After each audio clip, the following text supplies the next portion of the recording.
Welcome back, mere mortals. Today, I've got a real fun conversation for you. Do you enjoy eating plant-based meat? Do you enjoy trying a little bit of an alternative? Well, tune in because today I'm going to be talking with Michael Fox. Michael is the co-founder of Fable Food Company, previously Shoes of Prey, a company that at one time was almost trading through $100 million, if you can believe that. Amongst the conversation, we got into, it's a Sunshine Coast base, so we're both local. So we had a bit of a discussion around his lifestyle, the changes that he has made over the last couple of years, the learnings that he took from Shoes of Prey as a company that scaled quite rapidly to a large company, one that sort of ended abruptly, and then he made the move over into Fable Food Company. Both businesses were venture backed, so we also got into a bit of a discussion around what that means, what some of the positives are, what can be the negatives. And one of the biggest takeaways, I think, for you to sort of pick out, and we got it right at the beginning, is the reasons as to why Michael is doing why he's doing, and how running successful businesses can often be a case of following your passion, something that you actually believe in. So I hope you enjoy this conversation as much as I did. I had a blast talking to Michael Fox. Now, without further ado, Michael Fox. I want to begin with two things. One, I was having a bit of a look, in the past. Some of that you said, what was the best advice that you've been given? And that was working on a problem or a product that you're personally passionate about. And then a statistic. The average meat consumption that we have as Australians, 110 kilograms, and that's not including fish. To you, where did the passion come from to actually, begin or co-found Fable? Yeah, thanks for having me, Juan. For me, I've been vegetarian for 5 years. That's a mix of ethical, environmental, and health reasons in that order. All of those three are important to me, but probably in that order. Went vegetarian 5 years ago. I was doing my business, Shoes of Prey, so it was nothing more than a personal decision. When I finished up with Shoes of Prey now, it's coming up to 3 years ago. Ended up taking 6 months off. Our second child was born, just took some time out being a dad, just having a bit of a break. But got more and more, ended up reading more about industrial animal agriculture and got more and more passionate about the idea of wanting to help contribute to ending that for all those same reasons that I'd gone vegetarian. On the environmental side, 14.5% of the world's greenhouse gas emissions come from animal agriculture. It's more than all of the cars, planes, trains, buses combined. We use 38.5% of the world's habitable landmass now for animal agriculture. So most of that's growing crops to feed factory farmed animals. More than half the world's crops are not actually eaten by humans; they're eaten by animals, which humans then eat. It's a really inefficient way to produce food because a cow needs to eat 12 kilograms of plants to produce 1 kilogram of beef, or a pig needs to eat 8 kilograms of plants to produce 1 kilogram of pork. So we have to grow all of these crops to get the relatively small amount of meat that we get at the end. So it was some of those kind of stats that I was reading about in my 6 months off that just got me thinking, this is a really big problem that needs to be solved, particularly as the global population continues to grow, and countries like China and India with huge populations become more wealthy. Those people are wanting to eat more meat. So how do we solve this? If people love the taste and texture of meat, if we can give them that taste and texture of meat, but don't make it from animals, that seemed like the best path and the biggest thing I felt like I could be working on. No, definitely. And I mean, I'll give an example, obviously, of Fable. And I think I was mentioning to you before we actually had this conversation was I myself used to be a pretty big meat eater. And I'll say that it hasn't been that I've made the active choice to stop eating it. It has been that as time goes by, it's sort of almost a natural availability of more plant-based products in the market than what you probably saw 5 years ago. So you do have the option to kind of go for that rather than the normal meat products. And when you start to get that almost cost parity as well, where choosing between a steak and something like a Fable product starts to become a little bit in the same level and the taste is quite similar, especially with Fable, you go, okay, well, I could be going with this rather than this. And there's actually no difference in my back pocket as well as the ethical benefits that come to it. With Fable, I guess to give a bit of an example for individuals who might not know of the company, you guys produce, in particular, because actually finding questions from other people as well about Fable. And there were always, the surprise question was, other producers of plant-based meat, they have sort of a chicken equivalent or they have a separate equivalent. But Fable sort of focus on that almost, to give an example, sort of pulled beef equivalent in the plant-based sort of category. What was the reason of going down the path of sort of that and the use of shiitake mushrooms for the production of Fable? Yeah, good question. So there are a couple of things. So I've been living in Los Angeles when I was doing Shoes of Prey. Did the 6 months off in Denmark.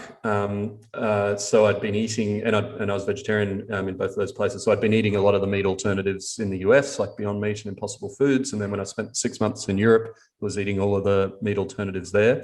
Then moved back to Australia 2 years ago now. And yeah, in thinking through, okay, so I want to enter the meat alternative space. There are products out on the market already. So, where is there another gap in the market that I can fill? How can I differentiate my product from the other ones on the market? I ended up having two thoughts. So, firstly, and you've touched on both of them actually in your question. So the first one was, a lot of other products replicate minced beef burgers, or chicken. A lot of the other plant-based products. So I wanted to replicate a different type of meat, so that our product would be kind of complementary rather than competitive with the other players in the space. And then secondly, I'm a pretty healthy eater. Shop at my local farmers markets. Do a lot of my own cooking. Bake my own sourdough, brew my own kombucha, all those kinds of things. Eat a pretty minimally processed whole food based diet. And I wanted to produce a meat alternative product that fit with that diet. And it's not that the other meat alternatives are bad. Like, I think they are actually healthy. But there's a bit of processing that goes on to make them. And so I wanted to do something that was like really whole food based, had no artificial ingredients, really clean label and natural, and really kind of ticks those health boxes. And so I wanted to differentiate that way as well. So I kind of had those two thoughts in mind, and then it was about kind of figuring out the best way to go forward to solve that and to deliver a product that had those points of difference. Yeah, definitely. And I mean, look, for listeners, if you haven't actually tried the Fable products, you 100% should. It is. And it's not because we're talking right now, Michael, but I've tried quite a few different ones, obviously, with my partner being vegan, and I can definitely say it's best tasting. It's one of those that I've actually, because I know that there's the prepackaged meals that you can actually go and get as well. And I've made the decisions when I see them to actually buy them, as opposed to say, I'll just get like a piece of meat or something to cook. I'll be like, oh no, I'll take this. And it's incredibly tasty. You can't really tell the difference. So when you're able to get to that parity of flavor as well, it's winning on all edges. I wanted to ask you though, Michael, let's step back a little bit, because I was really intrigued, right? Having a look, obviously, at the usual search, and it's interesting for you. So when you Google Michael Fox, you do not get yourself first up. You obviously get the actor Michael Fox, but you were a lawyer. Obviously, you began life as a lawyer and then went on to Google, I think if it's correct. And then obviously to Shoes of Prey and where you are today. What has led a lawyer to go and obviously working at Google? What drove you to go into the world of, okay, I want to start my own things? Yeah, so I studied commerce law, grew up in Brisbane, studied commerce law at university. And when I was going through university, I wasn't proactive about figuring out what I wanted to do next. So studying commerce law, the kinds of firms that came to uni to talk about, come and work for us were like accounting firms, investment banks, and legal law firms. And so because I wasn't proactive about it, I kind of thought, oh, well, that's really all there is to do after you study commerce law. So I went and did a summer internship at an investment bank. I didn't like that. Went and did a summer internship at an accounting firm. Didn't like that. By the end of my degree, the only thing I hadn't done was work at a law firm. So I went and got a job at a law firm. And I realized very quickly that I didn't like being a lawyer, and law probably didn't like me either. I don't think I was particularly good at it. And so I realized like 2 or 3 months in, like, yeah, this is not for me. I'm not enjoying this. And I think what triggered it for me, it still took me a while to go down the entrepreneurial path, but what triggered it for me, at least to go into the business space, was I'd be on the train going home from my day at work, and I'd be reading the Business Review Weekly. Now I'm showing my age because it doesn't exist anymore, but it was like the magazine equivalent to like Smart Company or the kind of online startup magazines, and I'd be reading that, and that was like, I was super interested in what all these startups and all these other companies were doing, and so yeah, I ended up 6 months in, I teed up my next job, which was a graduate program at Super Retail Group. And then I stayed till the end of the year when I got qualified as a solicitor. And then I got qualified on the Wednesday, and Friday was my last day. And then I went and started at Super Retail Group. So I did a couple of years at Super Retail Group learning retail. Then, as you touched on, went to Google for 2.5 years doing advertising sales. And then it was at that point, yeah, I'd worked in retail for a couple of years. I'd worked at Google for 2.5 years, and yeah, I had this sort of I think I'd always had this entrepreneurial bug, and then went out and started Shoes of Prey. And so with Shoes of Prey, because I'm interested in this. Obviously, it's that little, what the impetus is, or what is that critical point that goes, okay, I'm going from working to doing something. When you began sort of that entrepreneur life, did you bridge the two worlds? Did you do a little bit of working still while sort of beginning that process, or did you just cut dry and go, okay, that's it, I'm beginning to do something on my own right away?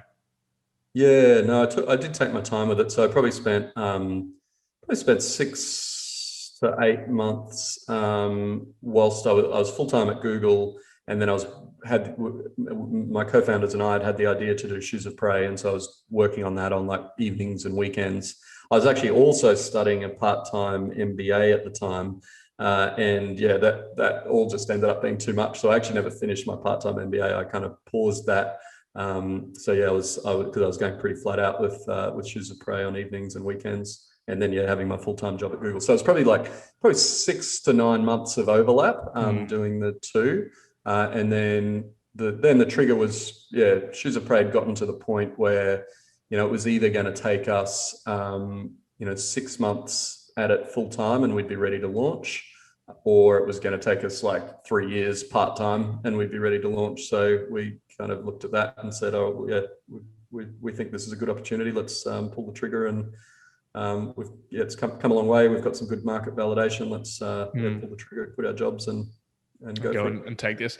Now, I'm not going to delve too deep, obviously, into Shoes of Prey. I know I founded in 2009, and it was a huge thing. Obviously, it was a big thing. When two questions I got for you. One is, you were saying obviously you were in LA. What was that move like? Obviously, moving from Australia to LA to run sort of this bigger business. I just want to sort of find from you, what were those key challenges you found now? And the second one was, from Shoes of Prey, that sort of had its own end, and now you've sort of moved on, had that break, moved on to Fable. I'd love to know, what are some of those learnings that you've taken from running Shoes of Prey, or now being the CEO of Fable? So I'd love to hear those 2 points from you. Yeah. So the move from Sydney to LA for Shoes of Prey. So we've co-founded the business founded the business in Sydney. We've been based in Sydney for 6 years. Over time, we'd been shipping internationally, and over time, the US had become our biggest market. We're selling more shoes in the US than we were in Australia. And then we went out and we had done a design your own women's shoe kiosk in David Jones in Sydney City. That was performing really well. So we asked ourselves a question like, who in the world would be the best partner to roll this out with? And at the top of our list was Nordstrom, a big department store chain in the US. So we spent kind of a year talking to Nordstrom, engaging with them, and then they came back and said, yeah, actually, let's do one of your kiosks in one of our stores in Seattle. So yeah, we then had this like big opportunity with the US was our biggest market. We had this big opportunity with the biggest retailer of women's fashion shoes in the US. We went out and raised a round of funding off the back of that to help fund that growth. That ended up being from a US investor. And it all just added up to, we really should move our headquarters to the US. We'd had a lot of advice that it's a very different market, and you really need to be on the ground to understand it. We decided to make that move. So we had 25 people in our Sydney headquarters at the time, and we went to them all and said, "Hey, we need to move the business to the US. Who wants to come with us?" Who's ready to go? And we ended up with 23 out of the 25 moved from Sydney to Los Angeles with us. That's pretty amazing. And the other two, they wanted to come, they just couldn't convince their partners to quit. Their partners had jobs in Sydney, and so they ended up working remotely for us from Sydney for a few years. So it was a really, really fun time. That group of people ended up becoming really close. We ended up rolling out that design your own shoe concept into 6 stores in Nordstrom. So there's about 10 of that team who traveled around to different cities in the US to open these stores. So it was kind of a real adventure for a bunch of Australians to go around and do that. So that was the move to the US. The learnings out of Shoes of Prey. So ultimately, so for those who don't know, we ended up having to close the business down. We just weren't able to scale it in the way that we had aimed to. And the biggest thing we got wrong, and my biggest lesson out of that, was getting your initial market research right. So we'd initially done well in this niche of women who were passionate about designing their own shoes, this really creative niche. We had all of these other people coming to our website and designing shoes, but not buying them. So we ran focus groups and surveys and customer interviews to understand who these customers were. And what we realized was they were all mass market fashion customers. So they weren't our sort of niche creative customer, they were mass market fashion customers. And what came out of our research was that they loved the idea of designing their own shoes, but they wanted faster delivery times, simplified shoe design experience, and didn't want to pay a premium for it. And then they would buy. So we went out and built that value proposition, and then we went out to where those customers were, which was they're shopping online, but they're also in David Jones and Nordstrom, and we delivered that value proposition. But what we realized after we delivered it was, this mass market fashion customer, consciously she thinks she wants to customize, but actually deep down subconsciously she doesn't really have the confidence or the time to design her own shoes, and she really just wants to see what's popular in fashion magazines and on Instagram and buy not only that design but also buy that brand. And that's that's kind of a subconscious thing. If you ask a customer directly, mass market customer, most will say, I'd love to design my own shoes. That sounds amazing. And we took that on face value, and we should have actually dug in, and we took it on face value, I think partly because it was like confirmation bias. Like that's what we thought too. That's the business. It was sort of like matching up both people. You're like, you're presenting this product. They're saying, I'd love to try it out. So it's, why are you going to question that beyond the fact that you've been confirmed of what you were thinking? Exactly. We were like literally opening bottles of champagne after we were running these focus groups, and that was wrong. What we should have done was like really delve into it to really try and understand and draw out of the customer, because it was subconscious, draw out of the customer what actually were her motivations in buying shoes and what were the use cases, and we might have got to a different place. The other thing I learned out of that was the ultimate way to actually do consumer research, in my experience anyway, is to actually watch consumer behavior, because it was only once we built the value proposition, we watched how consumers shopped on our website or in Nordstrom, and it was then that we realized, oh wow, no, the customer, our market research is wrong. So with Fable, I've spent a lot of time in Woolworths and Coles looking at how consumers are shopping the meat alternative category.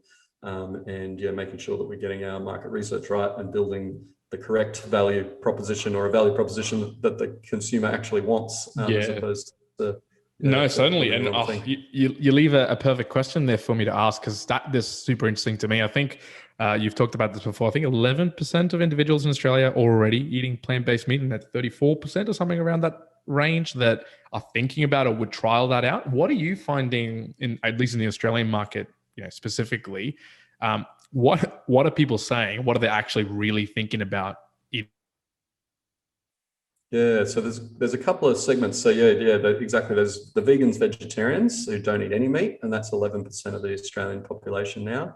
And then there's what the sort of industry calls flexitarians. So, and that's about 30 to 40% of the population. And flexitarians, you sounds like your partner is Sounds like vegan, I'm a, and it yeah, sounds like I'm you're a flexitarian. flexitarian. Yeah. Yeah. So still eating meat, but reducing meat consumption. And that's usually, and the data, so that's 30 to 40% of the population. So it's huge. And the reasons that flexitarians give for reducing their meat consumption are health is by far the biggest, followed by sustainability, followed by ethics. So yeah, health is the really big motivator. So that was also part of our thinking with Fable. You know, we're kind of really going after the flexitarian. Our mission is to help end industrial animal agriculture. The vegans and vegetarians are already eating plant-based, so we want to help make it easier for the flexitarian to pick a mushroom-based meat product rather than an animal-based meat product and eat that instead. No, wonderful. And I don't know what it is about, specifically the shiitake mushrooms or mushrooms in general. I know you've got one of your co-founders that's obviously, an expert when it comes to that. But yeah, it's just an amazing taste. And when cooked really well and done really well, it's quite amazing. With Fable, did it take very long? Because you've obviously had that expertise with people, with an individual that knew mushrooms. Did it take very long to get to that final product that is now in Woolworths and Coles? Like, how many iterations did it go through to get where it is today? Were you guys tasting, tons of batches just to make sure it is, what we want it to be for the users? Yeah, it's probably initially a good year of development, and then we're still developing and still improving the product. So we've got a new version that we'll bring out in about 6 months' time, which takes out the sugar, reduces the salt, and then we've got a version that we'll have ready in about a year's time, which reduces the fat content. So we're constantly actually improving the product to make it more delicious and healthier. But the initial development was probably a good year of work, and we sort of set ourselves in that development. We were doing a bunch of market research. I was spending a lot of time in Coles and Woolies, and could see that what I wanted, the healthy, whole food based, clean label alternative, I could see that there was a good segment of the plant-based market who were looking for the same thing. I'd stand in Woolworths and I'd watch customers pick up a product, turn it over, look at the ingredient list, put it back on the shelf. They'd walk over to another one, pick it up, turn it over, look at the ingredient list, and then put that one in their basket.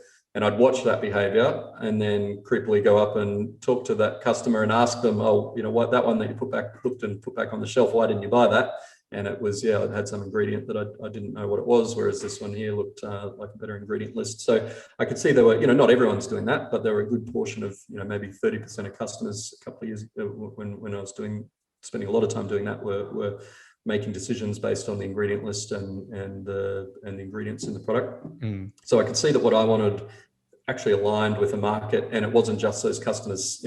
You ask anyone, they're going to say, I want to eat healthy. But you go and look in the supermarket at what's on the aisle ends, and it's Tim Tams and Coke and chips and everything else. So this is another area where consumers will say one thing and do another. But actually watching consumers shop the plant-based shelf, I could see that they were actually behaving that way in that category and looking for healthy things. So that sort of also helped define, okay, we want to make sure that the ingredient deck's great, clean label. It validated what I had wanted to do in the first place, which was nice, and it validated it properly. It was consumer behavior, but validating it, not just what they're saying. So then we were developing the product. Probably took a good year. We set ourselves the goal. We think about when we're developing the products, people buy food based on, like, taste is number one, price is a very close second, and then it's a health for people wanting to eat plant-based, health, environment, and ethics. But health is a little bit of a way down. Taste and price are the ticket to entry. There's plenty of healthy products out there. We could all be eating lettuce leaves, exactly, because they don't taste great. So or not, at least not on their own. Or tofu and tempeh are really healthy products that people don't eat a lot of because of the taste. So taste and price is number one, and then is number one and two, and then followed by health. So in developing the product, we're really focused on that order. Let's make the taste amazing. Let's make it, priced equivalent to pulled pork or braised beef or beef brisket, the meat that we're replicating, and let's make it incredibly healthy as well. So we set ourselves the goal of when we're developing the product, could we get one of like Australia's or even the world's top chefs wanting to, like it, giving us good feedback on the product and wanting to use the product in their restaurants. My co-founders, Jim and Chris, had a pre-existing relationship with Heston Blumenthal. And when the product was fairly well developed, they ended up catching up with Heston in Singapore, showed him the product. He tried it, he loved it, and he ended up being our first customer and started using it in his restaurants, which we were really blown away by. And we ended up doing a launch event. It's now closed, but he had a restaurant in Melbourne called Dinner by Heston.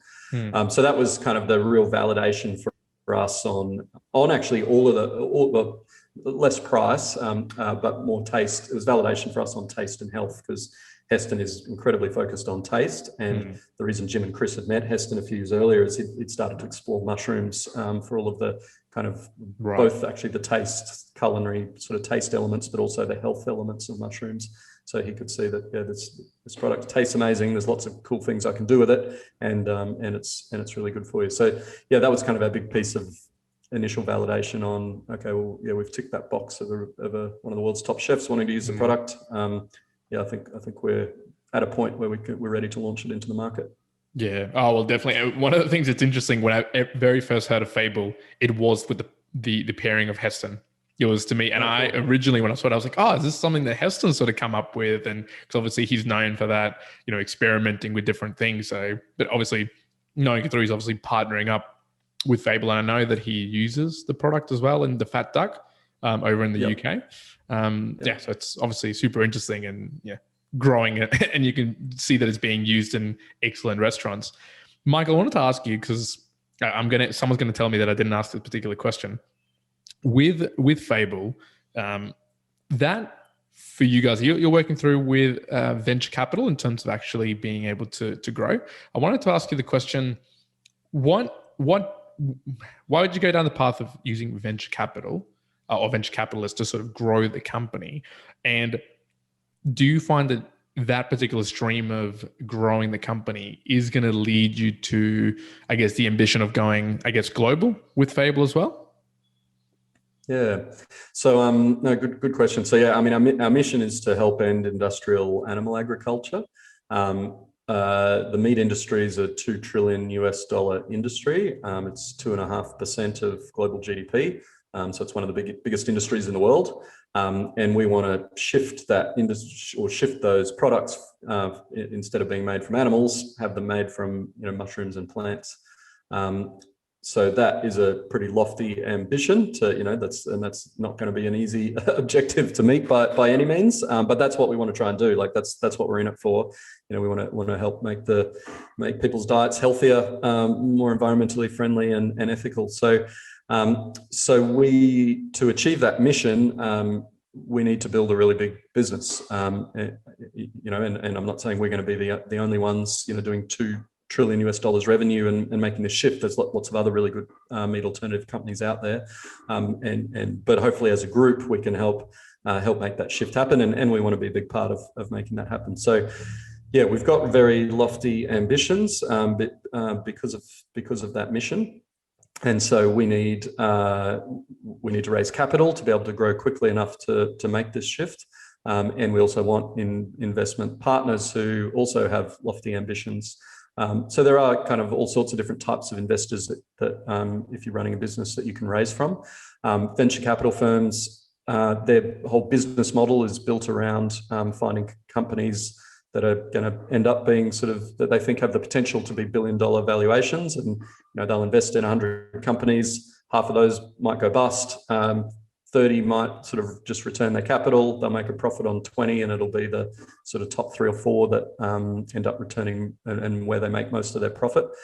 So they want all of the 100 that they invest in to have the potential to be one of those 3 or 4. They look for companies that have very lofty ambitions. So that fits with. It increases our risk profile, because there are a lot of, if you're aiming for something that high, there's a good chance you can fail, and I've experienced that with Shoes of Prey too. That was venture backed. But yeah, it aligns with our mission. That's what we want to try and achieve. It aligns with Blackbird and Grok, our venture capital investors. It aligns with their ambitions, and so it's great to have them on. Great to have them on board. And one question that I did have that you were just talking about them was the market, right? You're saying $2 trillion, and we're not saying that Fable's going to take the $2 trillion, but gee, wouldn't that be nice? So there's obviously going to be other players. What is the market like internally? So I'm talking about, yourself and the other, because we know that there's the other, companies that are producing plant-based products or meat alternatives. Is there sort of a connection between sort of those companies into conversations into, okay, how can we sort of grow this market, or is it a little bit competitive? What's the flavor of it? Yeah, it's actually got an amazing camaraderie because a lot of the people who have started these meat alternative companies are doing it for the mission. They want to help end industrial animal agriculture. And I'm one of those people too. So if another meat alternative company is successful and is helping more people to buy plant-based or mushroom-based products, that's great. That's helping to achieve the mission. So actually, compared with fashion, which was much more sort of cutthroat and competitive between the businesses because no one's really in fashion for the mission. I've found the meat alternative space to be, really, everyone's kind of really generous and helpful with each other. There's another good meat alternative. I'm based on the Sunshine Coast. There's another good meat alternative company based here called Beef. The founder and I catch up pretty regularly. Actually, for a while, our kids were doing the same dance class, so we'd catch up every Saturday morning while the kids were dancing. And although we compete within that meat alternative space. We share a lot of information between each other and help each other out. And actually today we've got a 3-hour plant-based meat industry roundtable over Zoom that happens, I think, once every quarter or half. We all get together. There's an industry body called Food Frontier that helps coordinate that. So that call will have all of the big plant-based meat companies in Australia on that call. Be sort of 30 or 40 people. All sort of sharing, what can we do to work together? How can we work together to help the industry grow better? And also, there's a lot of companies. The meat industry is huge. There's so many different segments of that market. So, like you touched on, there's everything from chicken to burgers to beef mince to pulled pork and braised beef and beef brisket, and there's all sorts of different premium price points and cheaper price points. There's retail, there's restaurants, there's catering, all these different ways and areas where people eat food and prices that they're willing to pay and types of meat that they're eating. And we, as Fable, we can't deliver a solution for all of those areas. So, we're picking our segments that we're going after, and other companies are picking their segments that they're going after. And that's great. That's kind of what the world needs. Yeah, no, it's great to hear that it is a collaborative nature. And one of the things, I even think personally, 5 years back, what you saw the availability in the market, at least in Australia, it was very, very low. And I know people who went vegan 4 years ago, and they found it was a difficulty of, okay, dang, I'm just gonna have to have chickpeas and tofu, and what am I gonna have to eat? Whereas now the availability of what's available in the market from Fable and others, as you're saying, gives everyone more reason to be a flexitarian, right? It's easy, it's available, and the amount of funding. Obviously, I'm saying Australia. I know that there's a big X Prize where Tony Robbins and a couple of other people are putting a lot of money to creating sort of the next level of sort of meat alternatives. So it just seems to be a lot of funding and a lot of growth in that area. So obviously it seems like a good place to be. And obviously Fable's got the foothold in there. I wanted to ask you, Michael, maybe a little bit more personal now. So there's something that I came about you that I thought, this is really, really interesting. You got asked a question, and I don't know how long while back this was, a daily habit. And you said an ocean swim. Do you still undertake an ocean swim pretty regularly? And my question is, why? Is that sort of your form of fitness? Is that your form of relaxation? Why the daily swim? Yeah, I do almost every day. I live basically on the beach. Our house kind of backs onto bush, and then there's a 150-meter walk track through to the beach. One of the advantages of living on the Sunshine Coast, where there's not as many people, as you can get a house like that. Yeah, and actually through 2020, because I couldn't, because no one could travel. I swam in the ocean probably 300 out of the 365 days last year, maybe even a touch more. For me, it's interesting talking to people about this because a lot of people love the beach. Some people hate it. My wife's in that she really doesn't like it. She's in that latter bucket. And I think, and so reflecting on why that is for different people, I think for me, what it must have stemmed from is as a kid, I didn't live at the beach, but our holidays were always to the beach. And so I think it's kind of embedded something in my mind that the beach is about holidays, relaxation, fun. It's like a really happy, good place. And so literally every time I've also found the bush, like the Australian bush, rejuvenating like that too. So for me, that walk, 150-meter walk, this just private bush track in our backyard down to the beach, that's just amazing and rejuvenating. And I just feel so incredibly lucky to get to do that every day. And then, the sand on my feet, jumping in the waves, having a little body surf. There's just something so relaxing and rejuvenating. And, I can have just come out of some adrenaline pumped sales meeting on Zoom now because they all are, or I've just pitched some investors or, had some meeting with a manufacturer and that's not gone well, or, there's all sorts of stressful things going on in the business too. But then, I can just stick on some board shorts, walk through the bush, have a swim at the beach. And it's just such a, rejuvenating, it's meditative feeling and a good bit of exercise, gets your blood flowing. And I just feel so much better after doing it. Do you tend to do that as well, sort of in an ad hoc whenever you've got the time, or do you sort of schedule that in a particular time? Almost, I'd love to hear, the CEO of Fable, what's a day-to-day look like for you? I mean, my days are crazy, so it's very much ad hoc. As we were chatting about before we started, I've got a 4-year-old and a 2-year-old. So you mix that craziness into the craziness of a startup, and planning a day is just about impossible. It's a little bit easier. I'm in some better routines now, like not traveling. That's actually helped on that front. This morning I had a call with an entrepreneur in the UK starting at 6:30. We're doing this 7:30 to 8:30. I'll probably help get the kids to daycare right after this. Then get some emails and stuff done. Then I've got a call with another plant-based meat company at 10 a.m. Got that 3-hour industry roundtable at 1 p.m. Doing another podcast recording this afternoon. And then got information night at the kids' daycare tonight.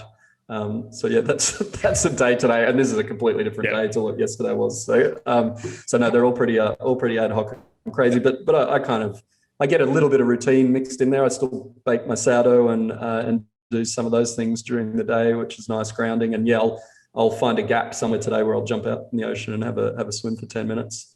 How do you find then because and again, the days can be completely different day to day. How do you go about, do you have any internal ways of prioritizing what you're doing, or is it a case of as it's coming through, it's just gets landed on the calendar and then it goes ahead? And in particular, I mean, obviously as a CEO, having a young family, it's a whole question of how much time are you spending being tactical versus being in that strategic mindset? And just wondering, do you have that sort of prioritization routine or something in relation to that? Yeah, so no, good question. And it's tricky. You can get sucked into the day-to-day and just, okay, here's what's on the calendar. That's what you're doing, even if that's not the highest priority things. What's worked well for us, like with our exec team at Fable, is every Monday morning we have a kind of meeting as an exec team, and we all, before that meeting at 9 a.m, we'll all write up and share what are the top kind of 3-4 things I worked on or achieved last week. What are the top 3 or 4 things I want to achieve this week, and what are what's blocking me from doing that? And particularly that 3 or 4 biggest things I need to achieve this week. Writing that out and doing that at the start of the week I find super helpful, because then I go and refer back to that every day. And okay, those 3 or 4 all this other craziness that's going on during the day and stuff that's ended up in my calendar. am I progressing those 3 or 4 things, and what's my next step? What do I need to do today to keep those things moving, because they're the most important things I should be working on. So that's how at the moment I'm striking that balance. But there's all sorts of methods and ways to do that. But that one's working for me. Yeah. Well, it's always interesting, right? When people, you ask someone to write down, what's their priorities, and you'll write 10, 15, 20 things. It's okay. Well, you don't have the priority then. If you've got all this prioritization, something's going to fall. You don't have more than 24 hours. You got other things to do. It's sort of what it falls down to. You obviously mentioned a little bit just the meditative part of swimming. Do you do any meditation outside of that at all? I do a little bit of yoga. I try to sort of meditate in the yoga. I've done quite a bit of meditation in the past. I really struggle with it. Like my brain is going at a million miles an hour all the time, and a startup and a 4-year-old and a 2-year-old is probably the worst thing for a brain that's doing that. So I'm not doing I'm not doing a lot of like sit down specific meditation, but the time, that walk through the bush, jump in the ocean, that sort of ends up being 10, 15 minutes, kind of shower at the end.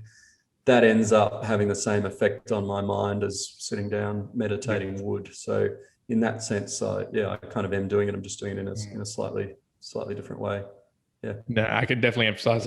My co-host here, he loves meditating, and he's able to go outside and sit for half an hour and be able to calm himself. And same for me. For me, it's going to the gym or going for a run or going for a swim. Yeah. That's my meditation. That's like I can turn off my brain there, but I'm actively doing something, and that's Obviously, it's each to their own, but it sounds very similar to myself. Michael, one last question. Fable. We're in 2021. The company has been around now for a little bit. What's the plan? Because I know that it's not just in Australia; it's obviously in the UK, and there's some growth plans. What do you envision? Almost that end of 2021, mid 2022. Where would you hope or like to see Fable? Yeah. So good question. So we've got some more big customers coming on board in the first half of this year. So we'll, I can't say who those are yet, but we'll roll out with some more big customers in Australia in the first half of this year. We've got 2 new products which are going to launch, one mid-year, one towards the end of the year. So by the end of the year, we won't just have our pulled pork braised beef product. We'll have 2 other products in the market. We'll have rolled out those bigger customers by the end of the year. Then we're launching in the UK. We've just soft launched in the UK. That's been slowed down a little bit with all the lockdowns that they've still got over there. But we've just hired our first full-time salesperson on the ground in the UK. So by the end of the year, we should be in some good kind of food service and retail partners, and have just launched in those by the end of the year in the UK. We're starting to explore and got some good discussions going with partners in the US. So I don't think we'll have launched in the US by the end of the year, but we'll have everything in place for a 2022 launch in the US. And actually, 2 other markets we've launched in Singapore. So by the end of this year, we're in, I think, about 25 restaurants in Singapore at the moment. By the end of this year, hopefully we've sort of got that up to somewhere between 50 and 100. And then we'll have launched in New Zealand. Hopefully, actually, we're launching in New Zealand in a couple of months. So I guess to summarize, geographic expansion into some different international markets, and then we'll have, by the end of the year, have 3 products instead of just the 1. So lots to keep us busy. Lots to come. I was going to say, if your kids are going to not keep you busy, mate, that Fable and growth going to definitely keep you busy. Yep. Michael, mate, it's been a pleasure, obviously, having a conversation with you this morning. Is there anything else that you want to sort of leave the audience and the listeners with? And also, where can they reach out if they want to find out a little bit more about Fable or about yourself?